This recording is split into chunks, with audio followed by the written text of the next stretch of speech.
வணக்கம். ஆகாஷ்வாணி புதுச்சேரி செய்தி சுருக்கம் வாசிப்பவர் சரவணகுமார்.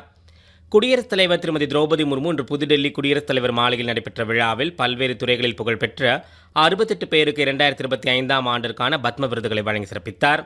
விழாவில் குடியரசு துணைத் தலைவர் திரு ஜெக்தீப் தன்கர், பிரதமர் திரு நரேந்திர மோடி, மத்திய அமைச்சர்கள் மற்றும் முக்கிய பிரமுகர்கள் கலந்து கொண்டனர்.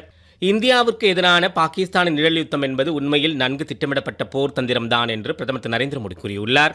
இன்று குஜராத் மாநிலம் காந்தி நகரில் பொதுக்கூட்டம் ஒன்றில் உரையாற்றிய அவர், இந்திய தாக்குதலில் கொல்லப்பட்ட தீவிரவாதிகளுக்கு பாகிஸ்தான் ராணுவத்தால் கௌரவம் அளிக்கப்பட்டதை சுட்டிக்காட்டினார். வரும் ஜூன் 21ஆம் தேதி நடைபெறவுள்ள சர்வதேச யோகா தின விழாவிற்கான 25 நாள் முன்னோட்டத்தின் தொடக்கத்தை குறிக்கும் வகையில் புதுச்சேரியில் நடைபெற்ற யோகா விழாவை ஆயுஷ் துறை இணையமைச்சர் திரு பிரதாப் ராவ் ஜாதவ் தொடங்கி வைத்தார். ஜிப்மரில் 4.74 கோடி ரூபாய் செலவில் புதுப்பிக்கப்பட்டுள்ள அவசர சிகிச்சை கட்டிடத்தையும் அவர் நாட்டிற்கு அர்ப்பணித்து வைத்தார்.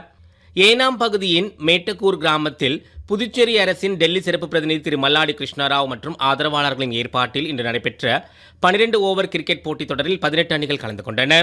நாட்டில் இவ்வாண்டு பருவமழை காலத்தில் மழை அளவு இயல்பை விட அதிகமாகவே இருக்கக்கூடும் என இந்திய வானிலை ஆய்வுத்துறை தெரிவித்துள்ளது. இம்முறை வழக்கமான தேதிக்கு முன்பாகவே பருவமழை தொடங்கிவிட்டதால் வடமேற்கு, கிழக்கு மற்றும் மத்திய இந்தியாவில் அடுத்த மாதம் இயல்பை விட குறைவாகவே வெப்ப அலை வீசும் என்றும் தெரிவிக்கப்பட்டுள்ளது. லக்னோ IPL தொடரில் பெங்களூர் அணிக்கு எதிராக முதலில் ஆடும் லக்னோ அணி சற்று முன்வரை 15 ஓவர்களில் ஒரு விக்கெட் இழப்பிற்கு 164 ரன் எடுத்திருந்தது.